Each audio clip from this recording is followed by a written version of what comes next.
Hoje vamos falar sobre a história de Júlia Fetal e o crime da bala de ouro.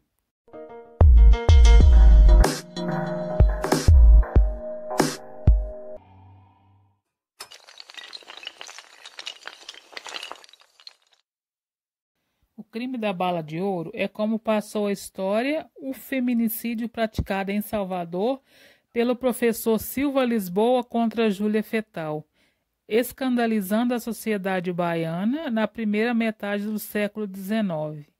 Retratado na literatura por Adélia Francesca, Jorge Amado e Pedro Calmon, o crime também mostrou um caso de reabilitação social do assassino. Júlia Fetal era filha do comerciante luso João Batista Fetal com a francesa Juliette Fetal, havendo nascido em 3 de fevereiro de 1827. A filha dos Fetal era considerada uma das moças mais prendadas da cidade. Estudara piano, letras, religião, francês e inglês, bordado e pintura. Quando era uma bela jovem de 19 anos, branca e com cabelos pretos, ficou noiva do professor João Stanislau da Silva Lisboa, que lhe dava aulas de inglês. De coração inconstante, no dizer de Jorge Amado, teria flertado com um rapaz, seu vizinho, o estudante do 5º ano de Direito, Luiz Antônio Pereira Franco, entre outros ainda, conforme Amado.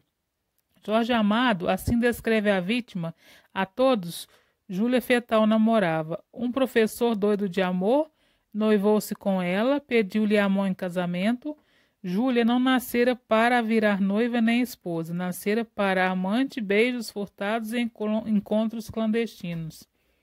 Teria João Stanislau nascido em Calcutá, em 1824, na Bahia. Formou-se em letras, sendo o primeiro aluno laureado do Liceu da Bahia, conforme um registro biográfico do Barão de Jeroboabo, que teria sido aluno de João Stanislau quando este cumpria pena no Forte de Barbalho, e ministrou ao aluno aulas de reforço de geografia, história e inglês, além dele incutir o gosto pela leitura. Enciumado, seu noivo derreteu a aliança do futuro casamento e com seu ouro confeccionou a bala com a qual assassinou a prometida, no dia 20 de abril de 1847, quando essa tinha apenas 17 anos, ou 20 anos. Ele teria sido rejeitado por ela, o que descontrolou-o a ponto de perder a razão e invadir a casa da moça, atirando-lhe no peito e atingindo seu coração. Segundo Maria Essumalker, o episódio da bala de ouro era fantasioso. Uma das histórias que se conta diz que João derreteu as alianças de ouro do casal e fez uma bala de pistola, com a qual tirou a vida de Júlia. A versão da bala de ouro teria derivado de um boato, após ser retirada pelo médico legista. Munido de 3 pistolas e um canivete de mola ou punhal, Silva Lisboa invadiu o sobrado dos Fetal em 20 de abril. Encontrou a família reunida à mesa e avançou sobre Júlia, que tentou se abrigar nos braços da mãe, Juliette Fetal, sendo atingida por um disparo de pistola desferido por ele. O projétil atravessou-lhe a jugular, indo alojar-se em um dos pulmões. Lisboa tentou atirar em Juliette Fetal, quando foi desarmado por um cidadão inglês e por um desembargador, Vieira Tostes. Silva Lisboa atacou Vieira Tostes com um punhal. Este colocou sua mão diante da arma branca, empunhada por Lisboa, para salvar-se do golpe fetal. A lâmina lhe perfurou a mão, quebrando-se ao meio. O féretro de Júlia foi conduzido pelas ruas de Salvador, sendo liderado por 20 padres e por uma multidão silenciosa, sendo sepultada na Igreja da Graça, próximo ao jazigo de Catarina Paraguaçu. Neste túmulo está um soneto de Adélia Josefina Fonseca, em sua homenagem, que foi lido durante seu sepultamento pelo conselheiro Pedreira, enviado do imperador Dom Pedro II. No soneto diz o seguinte: estava as bela Júlia descansada, na flor da juventude e formosura, desfrutando as carícias e ternura da mãe que por ti era idolatrada. a dita de todos por ser amada, gozava sem prever alma pura, que por mesquinho fado à sepultura brevemente serias transportadas. Eis que do fero algoz a destra forte dispara sobre ti, querida, o fatal tiro que lhe deu a morte. Dos olhos te foi a luz amortecida, e do rosto apagou-te iníqua sorte, a branca viva cor com a doce vida. Silva Lisboa foi desarmado e detido após o crime, sendo conduzido pelo Major Kelly ao chefe de polícia. Diante do mesmo, confessou o feminicídio com frieza, transferido para a prisão, elaborou uma lista de livros como objeto para ter consigo na tela, segundo o Diário de Pernambuco. No decorrer dos dias, amigos influentes tentaram interceder por sua libertação, alegando que o crime foi um ato de insanidade. O próprio Silva Lisboa alegou problema de saúde, de forma que foi atendido na Santa Casa em diversas ocasiões, levantando-se suspeita por parte do tribunal de tentar protelar o julgamento. Após uma fuga de 7 prisioneiros da prisão do Forte de Nossa Senhora do Carmo, Silva alegou estar doente e foi conduzido sem autorização para a Santa Casa, permanecendo internado até 15 de julho, embora não possuísse enfermidade aparente.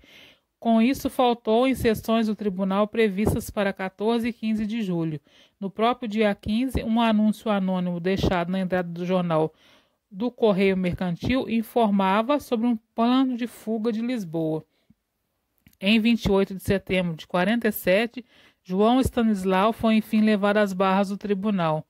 O júri, formado por 12 membros, iniciou a análise do caso, decidindo por condenação do réu no dia seguinte a uma pena de 12 anos, com trabalhos forçados, no Forte de Nossa Senhora do Monte do Carmo, de acordo com o artigo 193 do Código Criminal do Império do Brasil.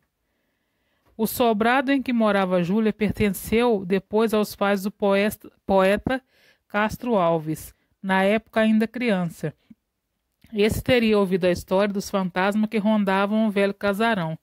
Embora o imóvel descrito como a primeira morada de Castro Alves era na capital baiana, permaneça inteiro, Nelson Candena informa que o mesmo foi alvo de incêndio antes da mudança da família de Castro Alves e que teria reformado e alterado as feições originais. Diz ainda que este ficaria no local da atual Praça da Piedade, na Avenida 7.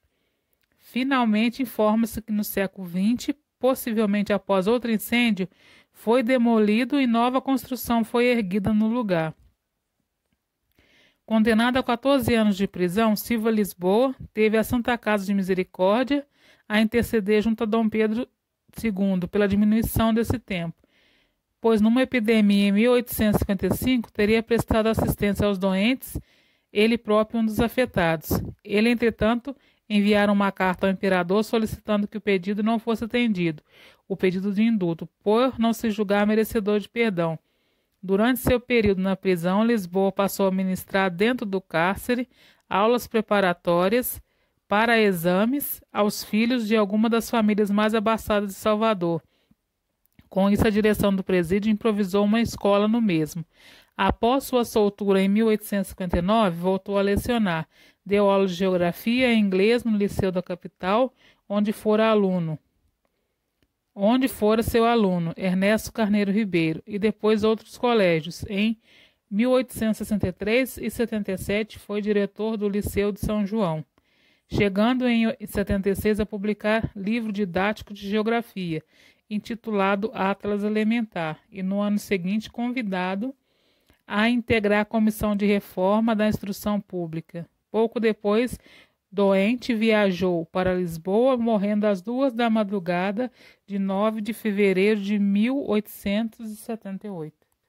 Após a publicação do livro de Pedro Calmon, a bala foi exposta no Museu Feminino da Bahia, onde os que a viram diziam ser mesmo de chumbo e não de ouro. Júlia Fetal é nome de rua na capital baiana.